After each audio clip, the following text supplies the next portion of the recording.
So today we're looking at a $437 gaming PC that I built recently out of some new and used parts. This PC can easily handle video editing at 1080p and it can do some light 1080p gaming as well. This is the HardwareHub and let's get right into it.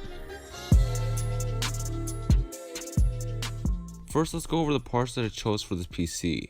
For the CPU, I bought the AMD Ryzen 5 1600 for $80 shipped on HardwareHub.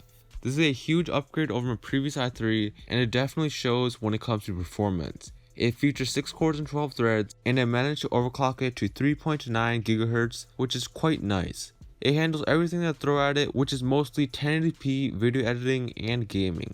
I'm quite happy with this and I would say it's the best mid-range used CPU out right now. Now for the motherboard, I bought the MSI B350M PRO-VDH for $55 on eBay. This is an AM4 motherboard that has a B350 chipset, which will allow me to overclock the CPU.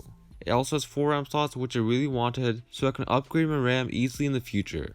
It's a pretty decent motherboard and it did let me overclock my CPU to 3.925 GHz at 1.35 volts, which is a good performance bump. Now for the RAM for this PC, I bought 16GB of SK Hynix DDR4 for $48. Now this does look kind of ugly since it has the exposed PCB, but it offers very good price to performance. This is rated at 2666 MHz, but I was able to overclock to 3000 MHz at 1.35 volts in addition to reducing timings by a considerable margin. A similar set brand new is going to cost upwards of $55, so it's pretty hard to beat a deal like this. Now for the storage, I'm going with 3 drives. The first of which is the 512GB ADATA SU800 for $54. Now this normally retails for around $58, but there was a $5 off coupon when I bought this, so that's why I knocked down the price to $54 after tax and shipping. This is a great drive for OS and applications, and it's a step up from a cheap SSD since it comes with DRAM cache. SSDs are highly recommended for PC nowadays since they really speed up your boot times and loading times and make your PC feel snappy overall. In addition to this SSD, we have a 1TB Seagate hard drive which I paid $47 for. Nowadays you can buy this brand new on Amazon for $38 and I'd say it's probably one of the best deals you can get on a new 1TB hard drive. This serves as my mass storage, which means it's going to store all of my big games and large media files. I know some people say stay away from Seagate, but I wouldn't worry too much about the reliability as my drive has worked fine for about 4 years now.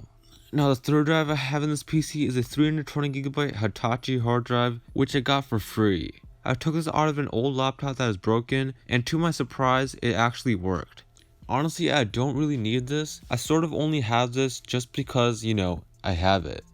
Now for the graphics card, I have an EVGA GTX 960 which I bought for $100 used a few years ago.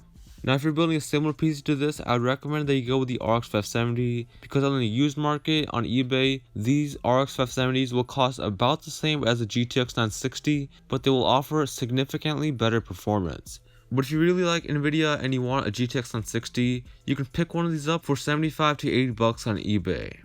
Now this 960 is an okay card for 1080p gaming nowadays, especially since it has only 2GB of VRAM, but it will run most games just fine after you drop the settings. For my needs, I don't game a whole lot, so it works just fine.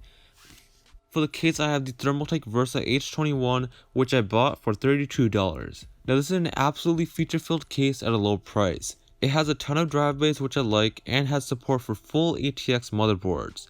Building this is a bit tight and cable management is not the greatest, but it did end up doing everything that I wanted at a pretty low price, so I'm happy with this purchase. And last but not least, for the power supply, I bought the EVGA 500B for $40. This is a pretty reliable unit and has 2 8 pins which ensures compatibility with most GPUs.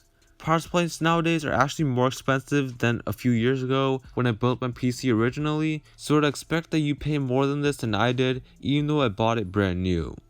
Now the total cost of this build to me was $456. If you were to build something similar today and bought all the parts today, you should be able to expect to pay around $437, which is not a bad value and it's a great entry level gaming PC.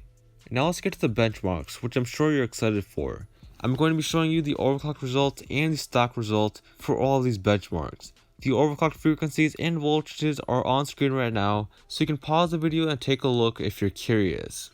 But let's start off with Cinebench R15, which is going to be testing out how powerful our CPU is. Here we're comparing our stock and overclock results, and we see a massive improvement of 15% after overclocking, which is definitely pretty nice. This CPU overclock might not be noticeable in games because we are GPU bottlenecked in this PC, but when it comes to CPU intensive tasks like video editing, I definitely saw a small but noticeable improvement. Next up we have Unigen Superposition, which is testing out our GPU's power. We see an increase of 9% after overclocking, which is a respectable and reasonable gain. Of course, these are only synthetic benchmarks, so now let's take a look at some in-game benchmarks, and let's start it off with Battlefield 1, which I'm running at 1080p medium settings. Now this PC managed to get 75 FPS at stock with 82 FPS when overclocked, and has minimum staying around the same in both scenarios. This is definitely a nice experience for the first person shooter, and the high minimum frame rate means that gameplay stays smooth throughout the game. Next up you have GTA 5, which I was playing at 1080p normal settings. Now this PC manages to get 63 FPS at stock settings with 69 FPS when overclocked. Now these aren't the nicest looking settings, but the stable frame rate means that gameplay is smooth and enjoyable. Next up you have Fortnite, which I played at 1080p at the medium preset. It ran at 90 FPS in stock settings with 99 FPS when overclocked. Minimums also jumped up 9 FPS, and I can definitely say that I saw the difference. This experience looked nice and was pretty competitive. I'm sure most Fortnite gamers would be fine with this. Last but not least we have Minecraft, which I was playing at 1080p max settings. I got 227 FPS at stock settings with 267 FPS when overclocked. I did get a free frame drops when overclocked, which is why the minimum is at 28, but the experience was overall better compared to the stock version. Either way, you're averaging well over 200 FPS, so both experiences are perfectly fine. Now in conclusion, this build does exactly what I need without breaking the bank. It allows me to video edit without any hiccups in Premiere Pro, and is good enough to do the gaming that I want at decent frame rates.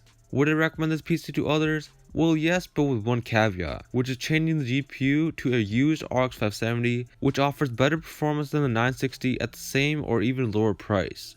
Now let me know in the comments down below if you want to see more videos like this. I will also leave links to everything I've mentioned in this video in the description, so check those out if you're interested. But yeah guys, that's all for today. If you liked the video, please be sure to hit the like button. If you didn't like it, please dislike this video and subscribe for more content, and I'll see you guys in the next one.